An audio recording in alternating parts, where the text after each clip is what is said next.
will eat every last one of you creepy candies! Here she comes, guys. Run! The Alexander Tyler Poe Library used to be my home until I, moved away, shall we say. I left it to the city of Macungie Falls, and they turned it into this library. I have stayed on as a presence, so to speak, and our story starts on a very big day, but more of that later. Let me introduce to you Miss Paige Turner. Now, Paige Turner recently became the head librarian, and a very capable one indeed. She was very knowledgeable, helpful, dedicated, and couldn't have been any nicer. But one fateful Halloween night, all that changed. Her nephew Victor was experimenting and accidentally unleashed a mysterious green mist that altered life here forever or longer. Who are you? What are you? Well, there was a bag of candy left on the table, and the naughty green mist had to go.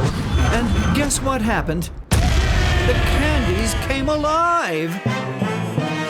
The janitor got catty, and sweet, clever Paige Turner, well, now when she sneezes, let's just say her dark side comes out.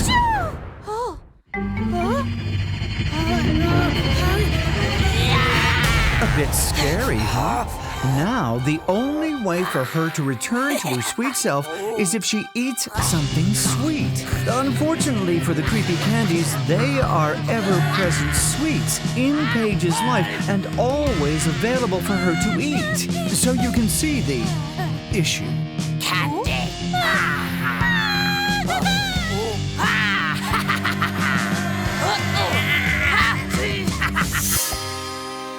Watch this.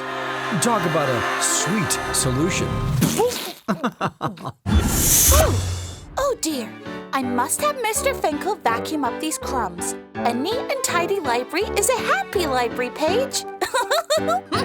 Speaking of poor Mr. Finkel, he has been the janitor here for ages, and the green mist got him too. Now, whenever he gets angry, he turns into a cat. That was close. She'll get us yet. I know she will. I'm getting too old for this stuff. Here we go again. It's a never-ending battle. She wants to eat them. They do not want to be eaten. And my job is to try to keep them all safe. A thankless, exhausting task. But then again, good fun.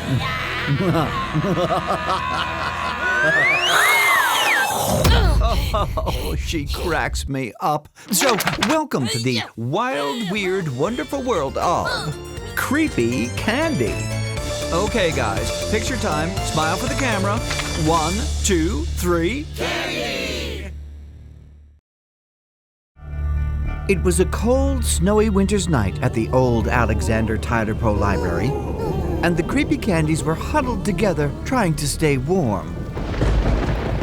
As you can see, easier said than done. Where's the light switch? It was here somewhere. Found it. Put simply, things were getting very strange. What was that? When suddenly the poor thing saw something really scary and stinky. That is a floppy monster for sure. A monster loose in the library? What could it be? And where is it now? And where did it come from? It's sending out its minions of mayhem. Quick, hang a right and hide in here. The minions will just keep going. Speaking of going,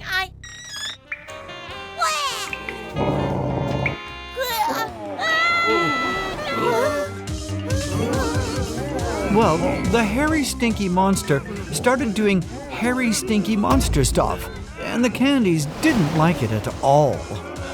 So Googly decided to act. Stop being such babies. I'll figure this mystery out. Come on, Iris. Let's go do some investigating. You betcha, Googly.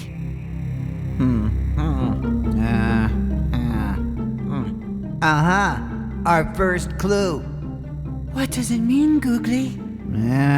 Beats me. I don't know. Hey, look at this.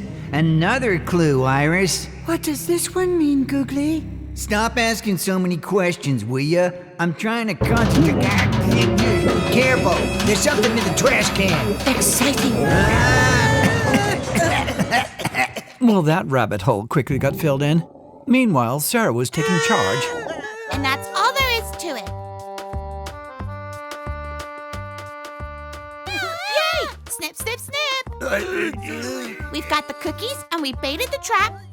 And ta-da!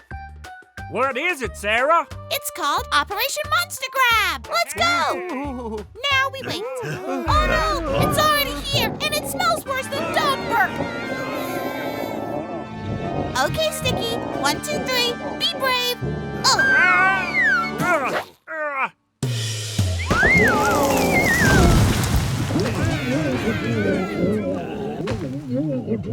That looks like Goopke's hand.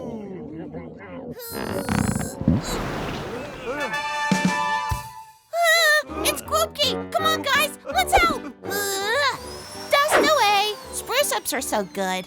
Well, Goopke. Mystery solved. We wondered where you went. I was over by the heater trying to stay warm, and I fell down behind it and got covered with all this dirt and stuff. Just like I said I would, I solved this monster mystery. Here's your monster. He's such a terrible detective.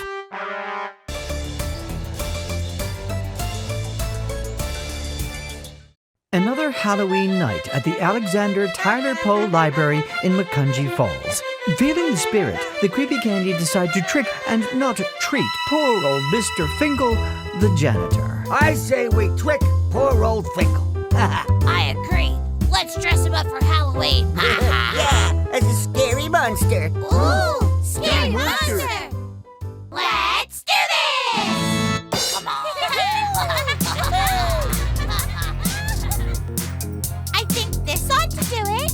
Right, we're gonna sneak up on the old bird. Which is exactly what they did. Just like we thought. Old Sleepyhead is out like a light. Let's get to work.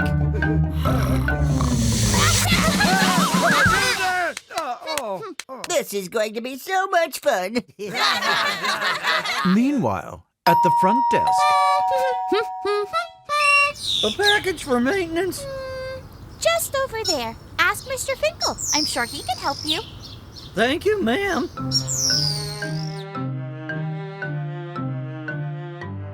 Oh.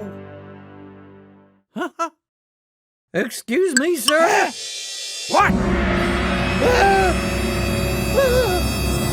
Never mind. I'll come back next year. Strange fella. That one.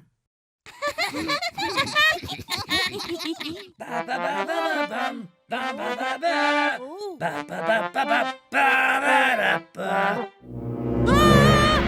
it's a monster! What the who what? Could you please move while I finish up here? Have a great Halloween, kids! Be careful! Kids get so excited this time of year. Okay, that was pretty sideways. Huh. Now that's what I call a good time.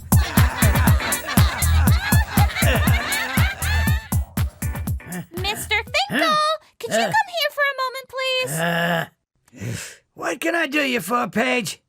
I wanted to... Okay, that was, Look, what's wrong with everybody today? Paige? What? Oh, my. Mr. Finkel, is that you? Well, who in the name of Wayne Newton do I look like, Paige? Santa Claus? What is it with everybody? Acting all weird and stuff? Oh, here, look in the mirror. What? Those dang blasted creepy candies! When I get my hands on them, That was fun. And very funny, too.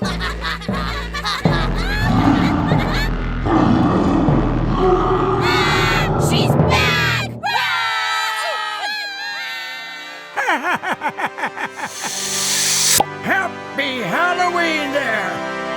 Kiddos!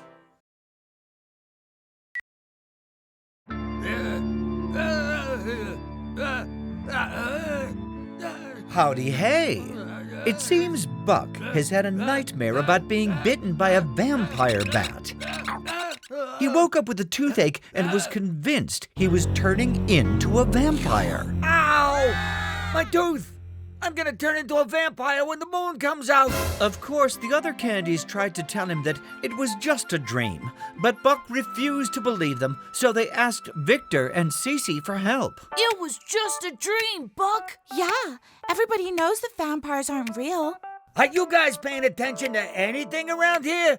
Can't you see there's a lot going on that ain't supposed to be going on? Oh, this toothache. Cece got in touch with her inner dentist and proceeded to examine Buck. Yeah! It was then that Cece remembered a cure that her grandmama had for toothache. She mixed up a secret paste and brought it to Buck.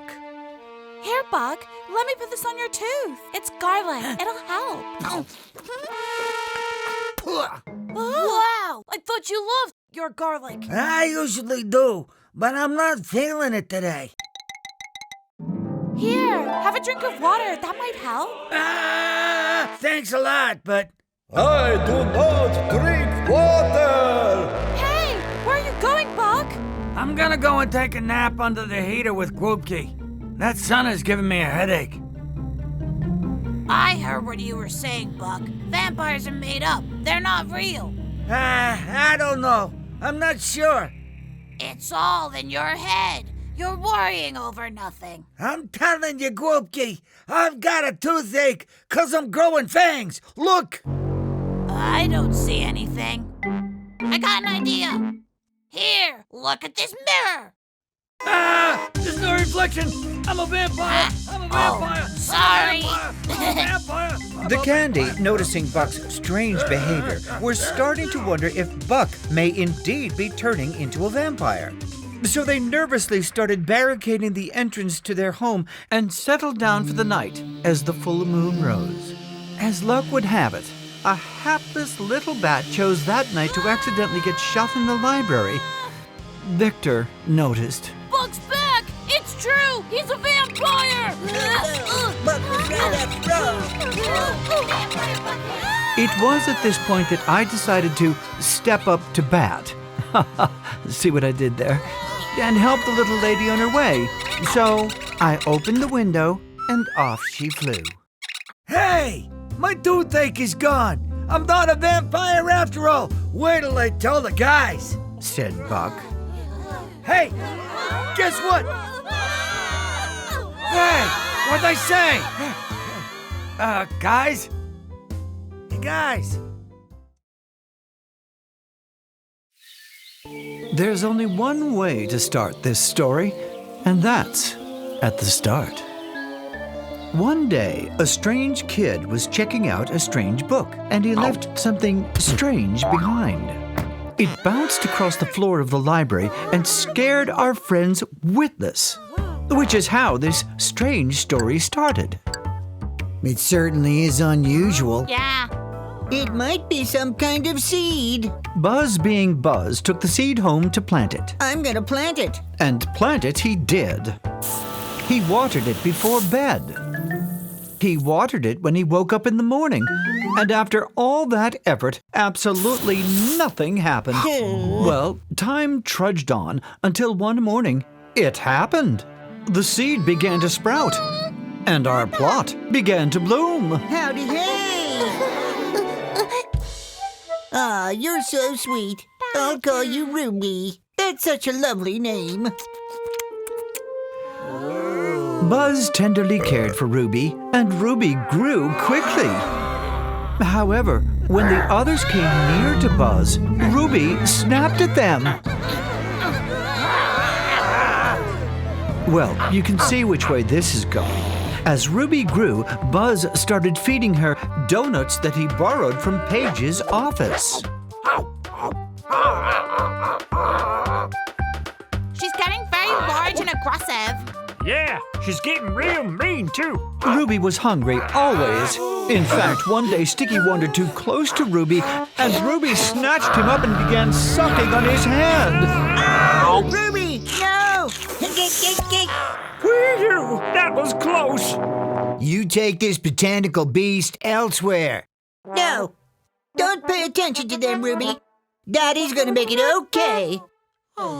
That night, while Buzz and Ruby were sleeping, Buzz was rudely awoken when Ruby pulled herself out of her planter and shot across the room.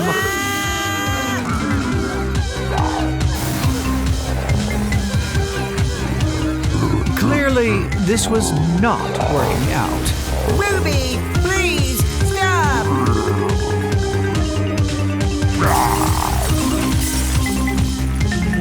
I then explained to Buzz that Ruby was not a baby anymore and needed room to grow.